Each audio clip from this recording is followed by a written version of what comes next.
अस्सलाम वालेकुम। नूरान अकेडमी में आज हम गौर करेंगे इखलास के वज़न पर, वो वाहिद करेंसी जो रोज़े क़यामत काम आएगी। अगर आप इससे मुस्तफ़ीद हों तो बराए करम सब्सक्राइब करके और इसे सदका जारिया के तौर पर शेयर करके हमारी मदद करें। सोचिए, एक दिन आएगा जब ज़िंदगी की तमाम पेचीदगियाँ, हमारी कामयाबियाँ, हमारी नाकामियाँ, सब कुछ बस ख़त्म हो जाएगा। हमारी पहचान, हमारा मर्तबा, हमारी दौलत, वो सब कुछ जिसके लिए हमने इतनी मेहनत की, सब एक तरफ रख दिया जाएगा। और ये पूरी जिंदगी ये सब कुछ सिमट कर सिर्फ एक सवाल में ढल जाएगी। एक ऐसा सवाल जो हमारी अबदी तकदीर का फैसला करेगा। उस दिन यही सवाल पूछा जाएगा, मगर जवाब ज़ुबान से नहीं दिया जाएगा। वहाँ कोई तकरीरें नहीं होंगी, कोई वजाहतें काम नहीं आएंगी।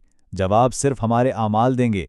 जब उन्हें एक एक करके अलमीज़ान पर रखा जाएगा, अल्लाह सुब्हानहू व तआला की वो इलाही तराजू जो हर अमल को, चाहे वो ज़र्रा बराबर ही क्यों ना हो, पूरे इंसाफ के साथ तोलेगी।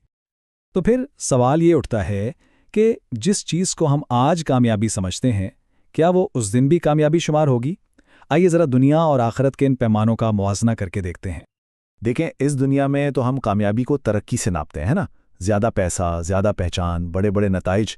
लेकिन आखिरत का मामला बिल्कुल अलग है। वहाँ कामयाबी मिक़दार से नहीं, वज़न से नापी जाती है। और यही वजह है कि इखलास से किया गया एक छोटा सा अमल दिखावे से भरे पहाड़ जैसे अमाल पर भी भारी पड़ सकता है। इसीलिए तो हमारा दीन हमें सिखाता है कि छोटे गुनाहों से भी डरो और मामूली नेकियों को कभी हकीर मत समझो, क्योंकि हम नहीं जानते कि कौन सा अमल अल्लाह सुब्हानो ताला के यहाँ हमारी निजात का जरिया बन जाए। तो फिर वो कौन से अमाल हैं जिनमें इतना वज़न होता है? ये वो अमाल हैं जो कभी ट्रेंड नहीं करते। ये वो अमाल हैं जो शोहरत की ख्वाहिश के खिलाफ एक खामोश लेकिन सबसे बड़ी जंग है। मिसाल के तौर पर किसी ऐसी चीज़ को ठीक करना जिसे किसी और ने ख़राब किया हो और उसका क्रेडिट लेने का ख्याल तक दिल में ना लाना, ये नफ्स पर कितनी बड़ी फतह है ना। एक ऐसा अमल जिसे सिर्फ अल्लाह सुब्हानहू व तआला देखता है। या फिर किसी ऐसी जगह की सफाई करना जहां ना कोई आपको देख रहा हो और ना ही कोई शुक्रिया अदा करने वाला हो। ये अमल तो सीधा सीधा रियाकारी की जड़ काट देता है और खालिस्तन अल्लाह की रज़ा के लिए किया जाता है। और किसी की गलती की इस्लाह इस तरह करना कि उसे दूसरों के सामने शर्मिंदा ना होना पड़े, ये अपने नफ्स के तकब्बुर को कुचलकर हिकमत और इखलास को अपनाने की एक बेहतरीन मिसाल है। देखने में शायद मामूली काम लगें, लेकिन अल्लाह सुब्हानहू व तआला के मीज़ान पर ये पहाड़ों से भी ज़्यादा वज़नी साबित होंगे। क्यों? क्योंकि इनके पीछे दुनिया की तारीफ की कोई उम्मीद नहीं थी, सिर्फ और सिर्फ उसकी रज़ा थी। अब आइए एक छोटी सी हिकायत पर गौर करते हैं जो हमें बताती है कि तौबा और जिम्मेदारी ये किसी की मीरास को कैसे बदल सकती है। एक शख्स था, हम सब की तरह उससे भी गलतियां हो जाती थीं, लेकिन उसकी एक आदत ने सब कुछ बदल दिया। जब भी वो किसी के साथ गलती करता, वो फौरन उसकी तलाफी करता, आजिज़ी से माफ़ी मांगता, हुकूक वापस करता और जो नुकसान हुआ होता उसका इजाला करता।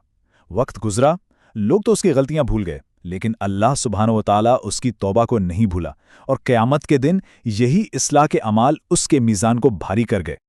और इससे हमें मिरास का असल मतलब समझ आता है। हकीकी मिरास एक बेदाग रिकॉर्ड का नाम नहीं, बल्कि ये एक दुरुस्त शुदा रिकॉर्ड है। एक ऐसी ज़िंदगी जहां गलतियों के बाद जिम्मेदारी का एहसास हो, नाकामी के बाद तौबा हो और कामयाबी के बाद भी आजिज़ी बाकी रहे। ये दुरुस्त शुदा मिरास का तसव्वुर अब हमें दावत देता है कि हम इस शिकायत से आगे बढ़कर ज़रा अपनी ज़िंदगियों पर नज़र डालें और ख़ुद एहतिसाबी करें।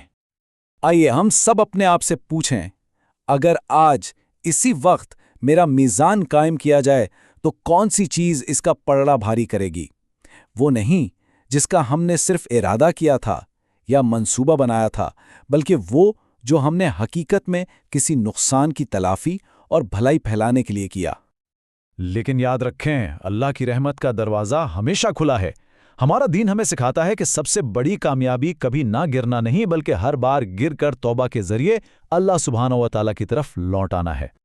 तो अपनी कामयाबी की तामीर के साथ साथ अपने मीज़ान की भी फिक्र करें, क्योंकि बेहतरीन मिरास वही है जो उस दिन रहमत की तरफ झुक जाए जब कोई और चीज़ काम ना आएगी। अल्लाह सुब्हानहू व तआला हमें इखलास और ऐसा मीज़ान अता फरमाए जो उसकी रहमत का सबब बने। आमीन। नूरान स्टूडियो की तरफ से पेशकश और तख्लीक।